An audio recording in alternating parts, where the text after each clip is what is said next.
एक स्वस्थ शरीर, एक स्वस्थ परिवार और एक स्वस्थ समाज की पहचान क्या है? हमारा शरीर स्वस्थ है, इसकी पहचान क्या है?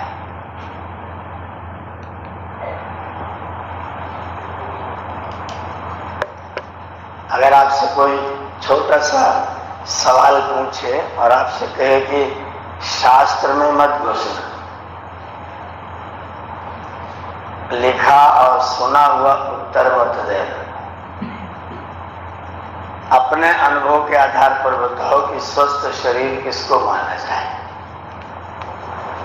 कोई शास्त्र की परिभाषा नहीं देनी, कोई कड़ी नहीं जोड़नी। स्वस्थ शरीर कौन सा है?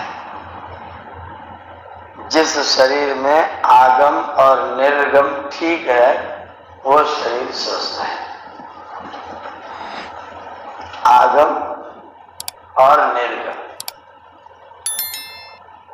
ठीक ठीक है, उस शरीर को हम स्वस्थ शरीर कह सकते हैं।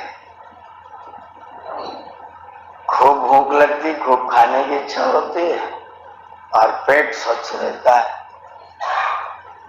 कोई बाहर का रोग आ जाए तो उसको धक्का मार करके बाहर भगाने की सामर्थ्य, इम्यूनिटी पावर शरीर के अंदर है, इसका मतलब आपका शरीर स्वस्थ है। और अगर आपके अंदर एक छोटी सी भी प्रतिपत्ति हुई, छोटी सी परिस्थिति का भेद हुआ और आपका शरीर बीमार हो गया, अस्वस्थ हो गया और ठीक ही नहीं हो रहा है, इसका मतलब आपका अगर आपके शरीर में रोग आए और भाग न जाए, मेरे देश में शत्रु आए और यहीं बस जाए, इसका मतलब देश स्वस्थ नहीं है। शत्रु आए और बस जाए, इसका मतलब देश स्वस्थ नहीं है। रोग आए और देह में बस जाए, इसका मतलब शरीर स्वस्थ नहीं है। 1 अरब 97 करोड़ वर्षों से हमारा यह देश निरंतर चल रहा है। इतने वर्षों से चलते चलते इसमें बहुत सारी नई चीजें आई और बहुत सारी चीजें पीछे छूट गई। अगर जो पीछे छूट गई वो अच्छी चीजें थी, ग्राह्य थी, संग्रह करने के लायक थी, और वो छूट गई तो भी हम बीमार हैं। मैंने भोजन किया और भोजन का रस ले नहीं पाया तो मैं स्वस्थ नहीं हूं। 70 साल के व्यक्ति को 1 सेब खिलाई और 7 साल के बच्चे को 1 सेब खिलाई, दोनों उस सेब का बराबर बराबर रस लेंगे?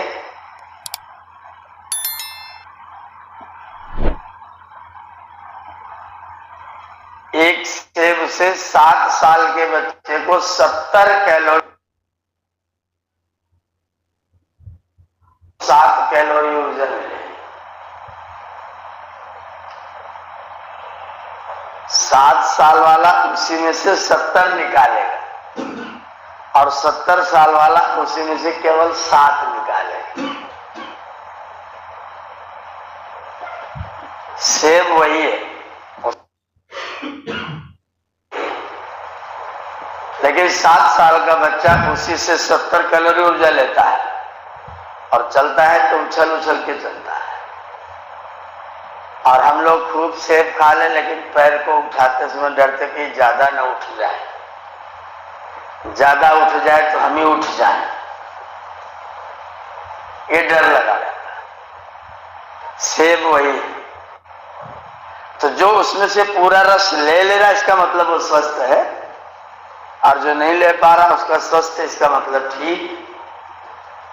तो जो अच्छी चीजों को भगा न पाए वह भी अस्वस्थ है। खराबियां आई, रोहिंग्या आई, बांग्लादेशी आई, पाकिस्तानी आए, बस गए, तो हम स्वस्थ हैं क्या? आते और सीमा पर से भगा दिए जाते, इसका मतलब हम बिल्कुल ठीक है। या तो आते तो हजम कर लिए जाते तो भी हम बिल्कुल ठीक है। वो अपनी पहचान के साथ अंदर विद्यमान। कोई बैक्टीरिया मेरे शरीर के अंदर प्रवेश किया और यहाँ करके, और बैक्टीरिया उसी रूप में आपके शरीर में अगर रह रहा है, लगाता है, तो आप स्वस्थ रहेंगे, फिर आप बीमार हैं। समाज में बुराइयां अगर आए और बस जाएं, इसका मतलब समाज स्वस्थ, बुराइयां आए ही ना तो स्वास्थ्य अच्छा है, और आए तो धक्का मार करके अच्छाइयों में परिवर्तित हो जाए, बदल जाए। केरला में एक छोटा सा मंदिर है, केरला में, वहां मंदिर के गेट पर लिखा है आर्य आर्य तराणाम प्रवेशो निषिद्धा। संस्कृत में लिखा आर्य तराणाम प्रवेशो निषिद्धा। मैं जब वहां के लिखा इसका अर्थ क्या है, वो बच्चा एकदम वहां से सरपट भगा और अपने से किसी बड़े से हम नहीं जानते,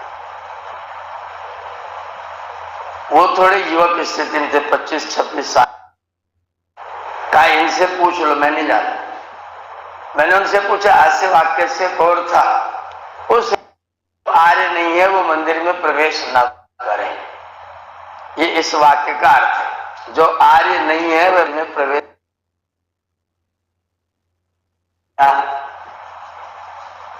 दूसरा प्रश्न मैंने कर दिया आर्य कौन है, तो जो हम लोग आर्य की परिभाषा करते हैं वो परिभाषा उन्होंने नहीं किया। बोले जो ब्राह्मण क्षत्रिय और वैश्य कुल में पैदा नहीं हुए, इनसे अतिरिक्त किसी कुल में पैदा हुए हैं, उनका इस मंदिर, ब्राह्मण के घर में पैदा तो प्रवेश कर सकता है, क्षत्रिय घर में पैदा हुआ तो प्रवेश कर सकता है, वैश्य के घर में पैदा हुआ तो प्रवेश कर सकता है। अगर इन तीनों घरों में नहीं किसी और कुल में पैदा हुआ है, मतलब चौथे वर्ग में अगर वो पैदा हुआ है, तो फिर उस मंदिर में प्रवेश नहीं है। ईसाई का मंदिर में प्रवेश नहीं है, मुसलमान का। इसलिए हमने लिख दिया आर्य तराणाम प्रवेशो निषिद्धा। मैंने फिर अगला प्रश्न उनसे किया, कदाचित चौथे वर्ण वाला व्यक्ति मंदिर में प्रवेश कर ले तो मंदिर का नुकसान क्या होगा। अब आप ध्यान दीजिए, अगर चौथे वर्ण वाला व्यक्ति मंदिर में प्रवेश कर ले, बोला मंदिर अपवित्र हो जाएगा। अगर चौथे वर्ण का व्यक्ति प्रवेश करेगा तो मंदिर अपवित्र हो जाएगा। मैंने कहा अपवित्र शूद्र के प्रवेश करने से पवित्र मंदिर अपवित्र हो गया। ध्यान दीजिए, अपवित्र शूद्र के प्रवेश से पवित्र मंदिर अपवित्र हो गया, और अपवित्र शूद्र को नहीं कर पाया, बलवान कौन हुआ?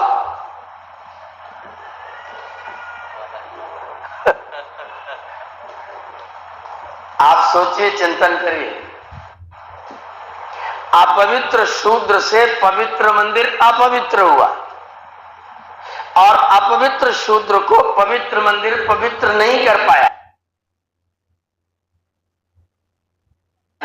और पवित्र ने अपवित्र को अपने अनुसार नहीं बना पाया, बलवान कौन है?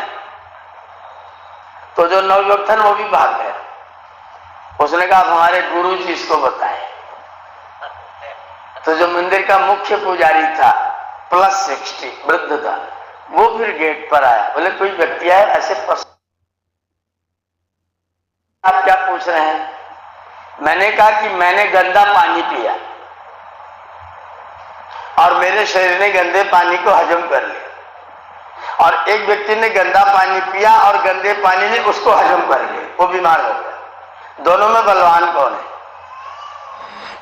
मैंने मंदिर वाला उदाहरण नहीं पूछा, उससे ये वाला उदाहरण पूछा। बोला जिस शरीर ने हजम कर लिया वो शरीर बलवान है। मैंने कहा पवित्र मंदिर ने शूद्र को पवित्र नहीं बन पाया, तो मंदिर कमजोर है कि नहीं है? अब उसने मेरा हाथ पकड़ा, बोले आप अंदर आइए, आपसे बैठ के अंदर कमरे में बात करेंगे, गेट पर बात मत करिए, और भी लोग सुनेंगे। तो फिर हम मंदिर में अंदर गए, फिर वहां बैठ करके उसने पहले तो मुझे खूब सारा प्रसाद खिलाया और बोले आप आर्य समाजी तो नहीं है?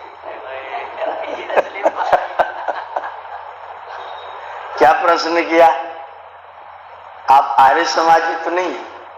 मैंने कहा मैं क्या हूं आप ये मत सोचिए, मैंने जो प्रश्न किया वो वाजिब है कि बोले प्रश्न तो ठीक है और उसका उत्तर आपके पास क्या है वो बता दीजिए।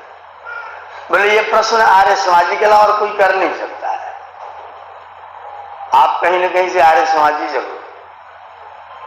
मैंने कहा आपने मंदिर के बाहर लिखा है आर्य समाजी ना हो तो प्रवेश ना करे, तो मेरा प्रवेश तो निश्चित ही है कि मैं तो आर्य समाजी हूं, तो मेरा प्रवेश तो हो ही गया।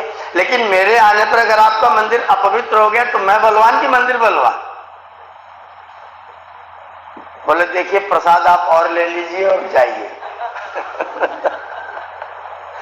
प्रसाद आप और ले लीजिए और जाइए। मैंने कहा इस सवाल का जवाब नहीं देंगे? बोले जब देंगे तो मुझे मंदिर से बाहर निकल जाना पड़ेगा और मंदिर कमेटी मुझको ही निकाल दे।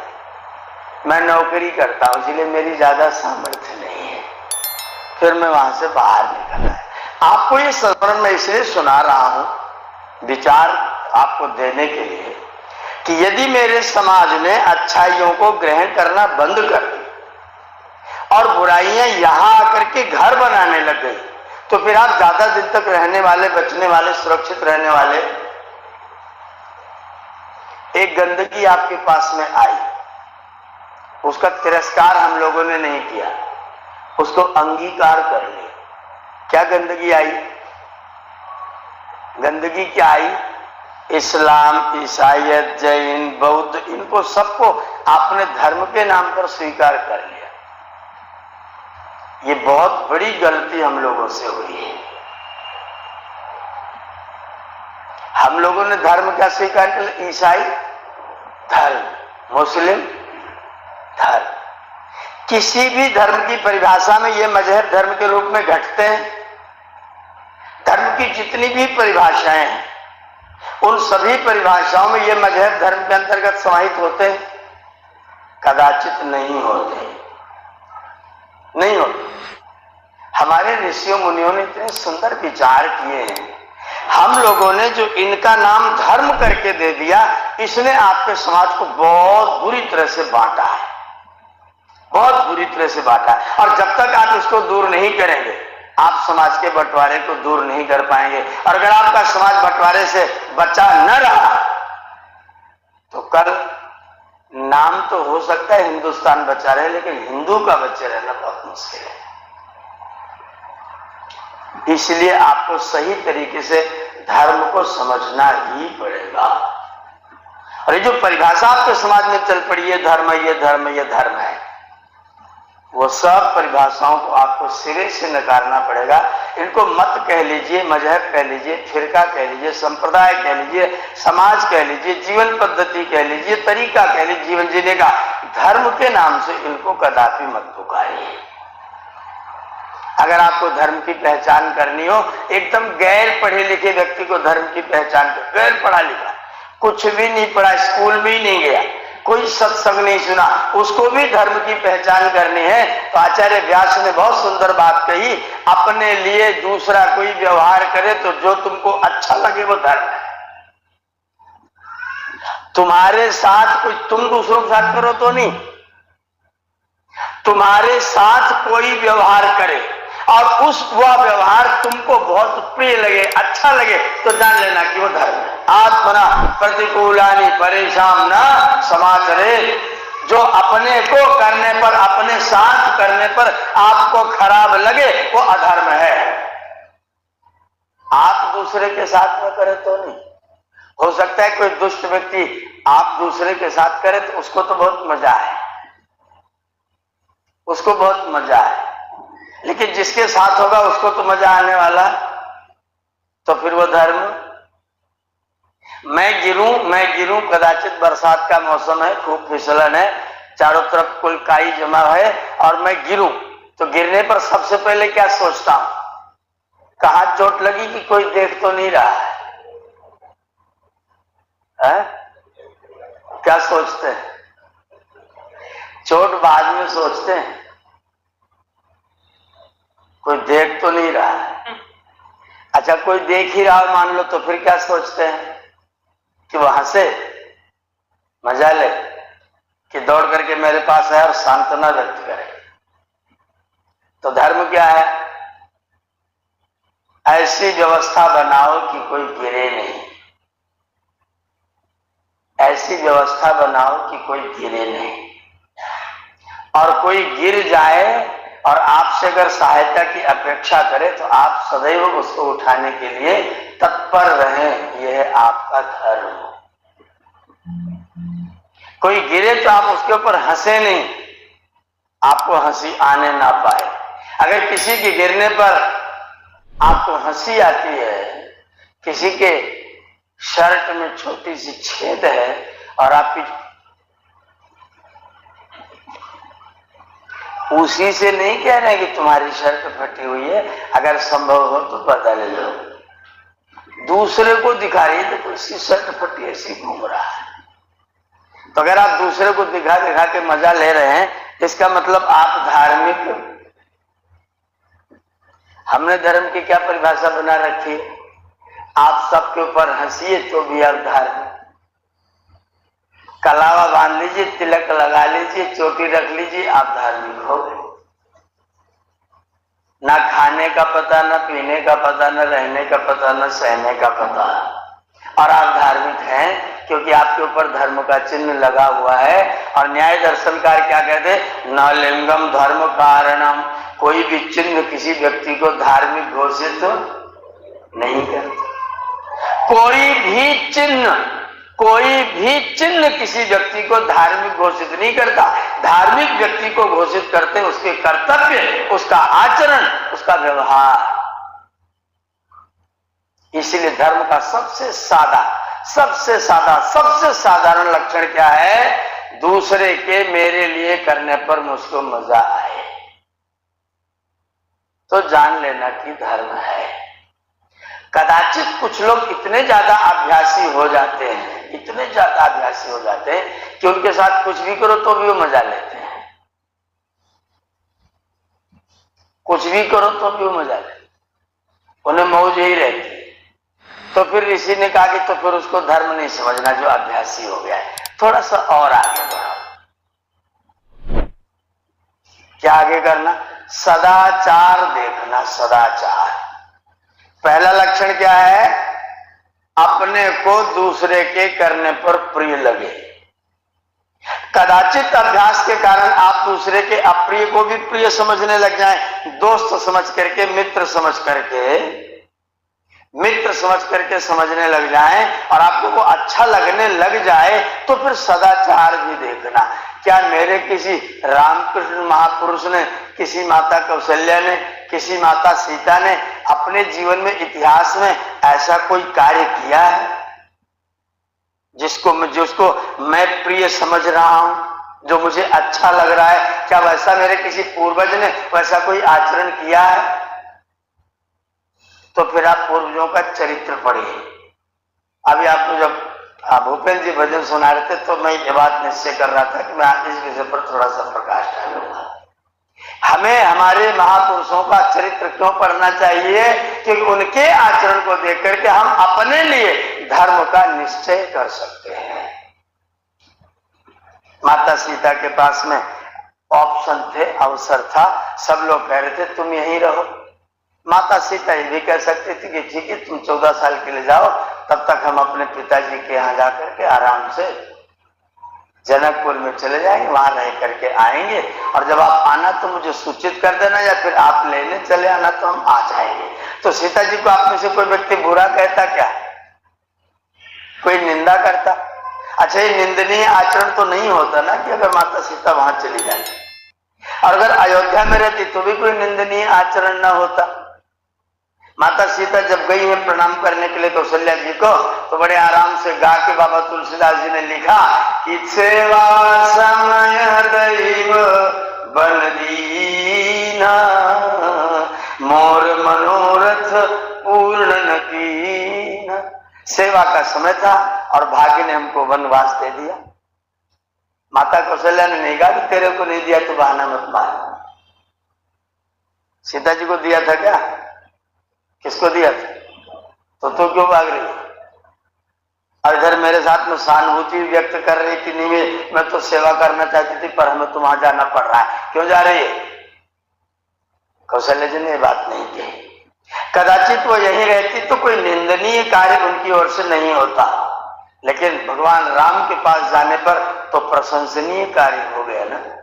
अयोध्या रहती तो भी आप उनकी निंदा न कर पाते, जनकपुर चली जाती तो भी आप निंदा न कर पाते, लेकिन राम के पास चली गई और क्या कह के गई वो सोचने की बात है। बड़ी गजब की, बड़ी गजब की।